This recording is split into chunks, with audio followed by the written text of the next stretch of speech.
Assalamualaikum warahmatullahi wabarakatuh. Yang terhormat kepada Bapak Profesor Dr. Mamdu M. Hanafi, MBA, dan dosen tim penguji tesis lainnya.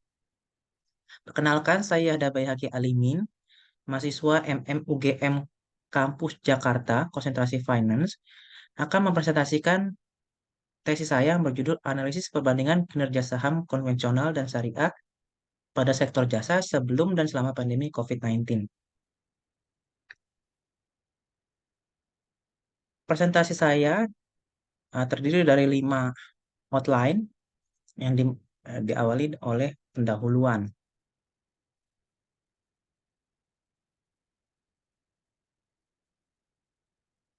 Pendahuluan latar belakang.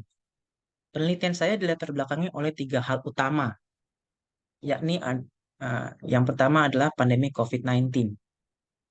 COVID-19 muncul pertama kali di Wuhan, China pada Desember 2019, nyatakan menjadi pandemi oleh WHO pada awal 2020. Pasien COVID-19 pertama resmi dikonfirmasi oleh Presiden RI pada 2 Maret 2020.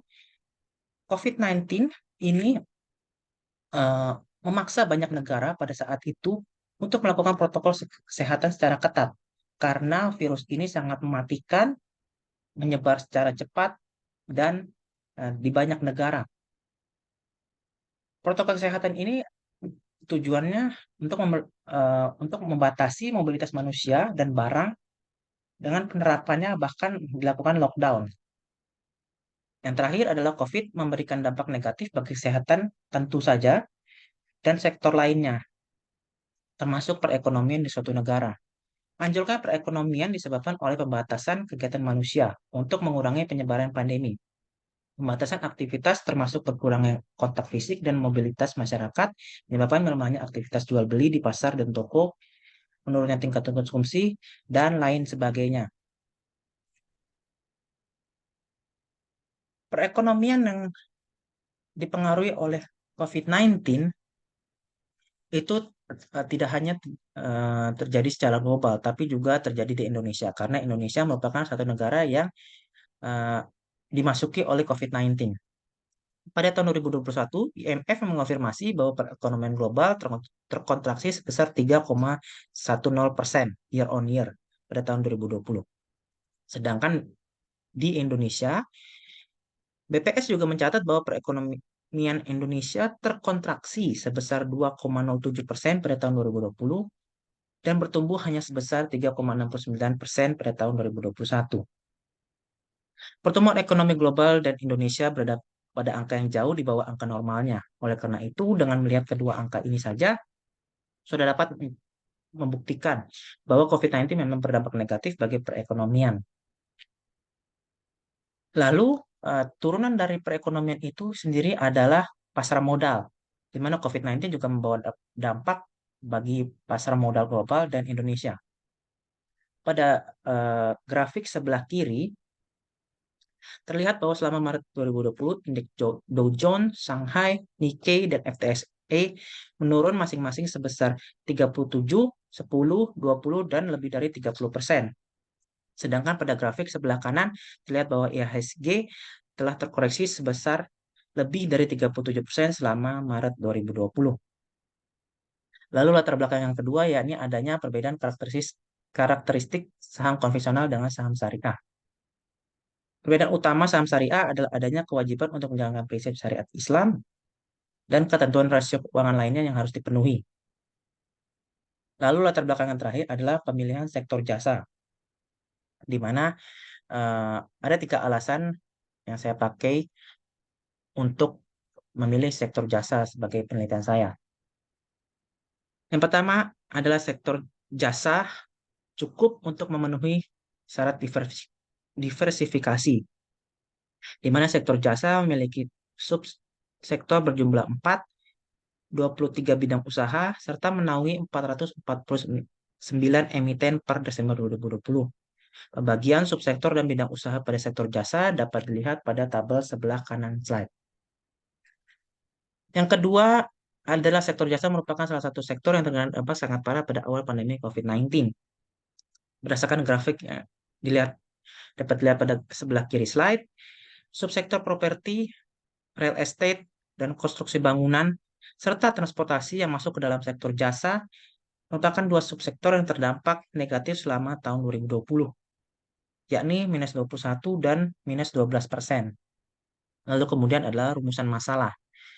Pertama, dua jenis saham yang terdapat di BI, yakni konvensional dan syariah, seharusnya patut untuk dicermati oleh investor. Alasannya yakni keduanya memiliki perbedaan mendasar pada karakteristik dan kinerja indeks. Karakteristik inilah yang nantinya bisa mempengaruhi faktor psikologis investor, terutama umat muslim di Indonesia. Sedangkan kinerja indeks antara konvensional dan syariah itu cukup berbeda pada tahun 2018 hingga 2021. Kedua perbedaan tersebut yang menjadi dasar penelitian untuk menganalisis dan mengetahui perbedaan kinerja portofolio optimal keduanya di Indonesia. Yang kedua, sektor jasa memiliki market cap melebihi 50% dari total market cap bursa saham Indonesia, merupakan salah satu sektor yang sangat terdampak negatif akibat pandemi COVID-19. Oleh karena proporsi dan kontribusi yang sangat besar dalam pasar modal Indonesia, menjadikan sektor jasa memiliki pengaruh besar dalam portofolio investasi saham. Kinerja negatif pada sektor jasa tentunya sangat mengkhawatirkan investor. Oleh karena itu, perbandingan kinerja kedua jenis saham sektor jasa dipilih untuk menjawab kekhawatiran investor pasar modal Indonesia. Saya juga memiliki pertanyaan penelitian. Yang pertama adalah apakah kinerja portofolio optimal saham konvensional berbeda dengan kinerja portofolio optimal saham syariah pada sektor jasa sebelum pandemi COVID-19? Dan yang kedua, yakni pada periode selama pandemi COVID-19. Berikut adalah tujuan, manfaat, dan lingkup penelitian tesis saya. Bab 2, landasan teori. Saya menggunakan beberapa teori pada penelitian kali ini. Yang pertama ada teori investasi. Lalu ada teori saham. Lalu yang ketiga adalah teori saham syariah, di mana perbedaan saham syariah dengan konvensional telah saya jelaskan pada pemaparan sebelumnya.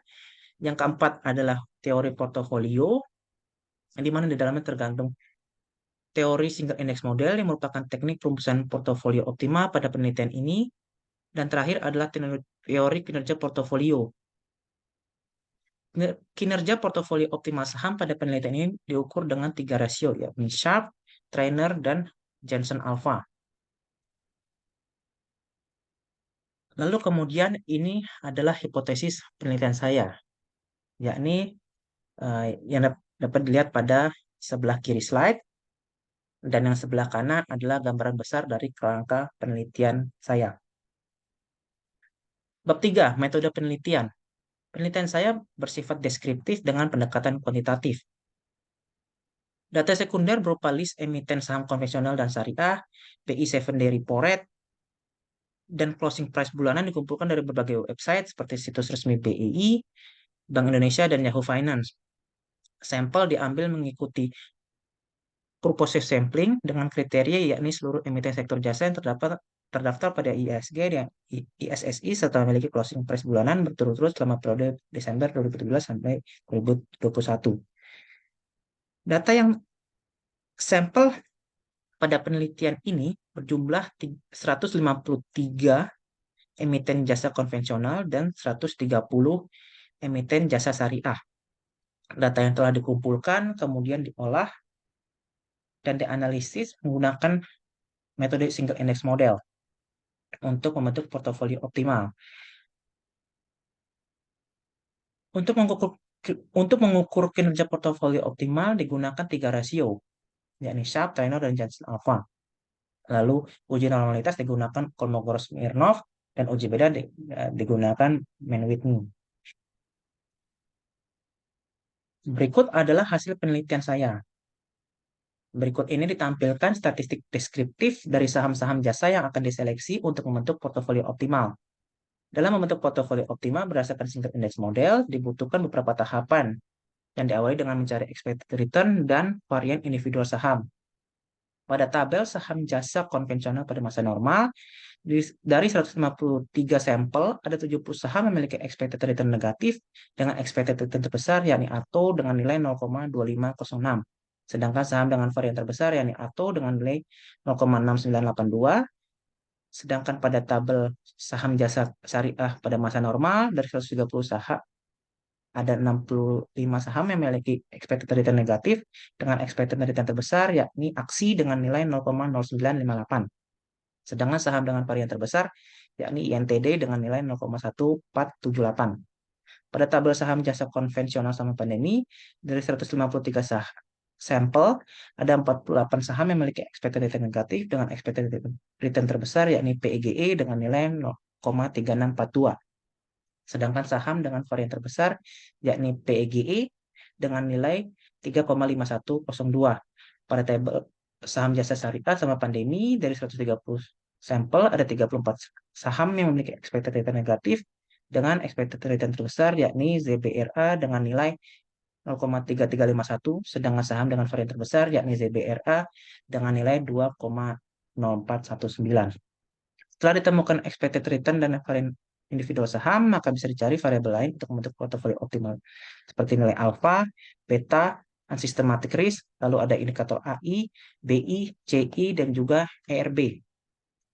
Setiap saham dapat dilihat ini adalah saham-saham yang telah memenuhi kriteria untuk membentuk portofolio optimal, di mana saham-saham tersebut memiliki ERB yang nilainya lebih besar atau sama dengan cut off point atau C bintang. Portofolio optimal saham jasa konvensional di masa normal terdiri dari 34 emiten, lalu portofolio optimal syariah di masa normal terdiri dari 31 emiten, portofolio optimal jasa konvensional selama pandemi terdiri dari 64 emiten, dan yang terakhir adalah saham portofolio optimal saham syariah selama pandemi terdiri dari 52 emiten. Setelah terbentuk portofolio optimal, berikut adalah alpha portofolio, beta portofolio, unsystematic risk portofolio, expected return portofolio, dan varian portofolio. Pada masa sebelum pandemi, expected return portofolio dan varian portofolio terbesar ditunjukkan oleh portofolio optimal saham jasa konvensional dengan nilai seperti yang ditampilkan pada gambar. Sedangkan pada masa selama pandemi, expected return terbesar dan varian portofolio terbesar juga ditunjukkan oleh portofolio optimal saham jasa konvensional dengan nilai masing-masing sebesar yang dapat dilihat pada layar.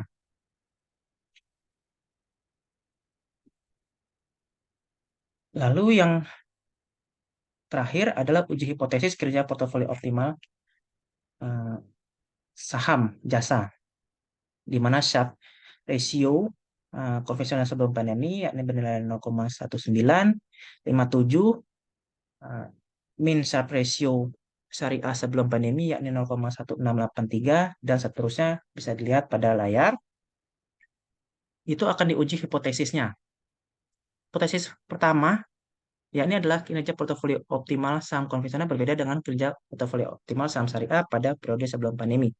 Hasilnya, ketika nilai signifikansi, yakni Sharpe Trend dan Johnson Alpha Ratio bernilai lebih besar daripada 0,05, sehingga keputusan yang diambil adalah menerima H0, atau dengan kata lain, rata-rata kinerja portofolio optimal saham konvensional tidak berbeda dengan rata-rata kinerja portofolio optimal saham syariah pada periode sebelum pandemi.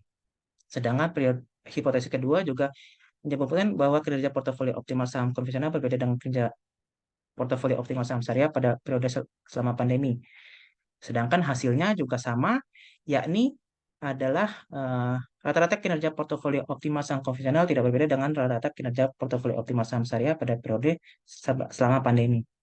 Berikut adalah simpulan dari penelitian saya eh, beserta terbatasan dan saran. Sekian presentasi dari saya. Eh, saya ucapkan terima kasih kepada Bapak Ibu tim penguji tesis saya. Wassalamualaikum warahmatullahi wabarakatuh.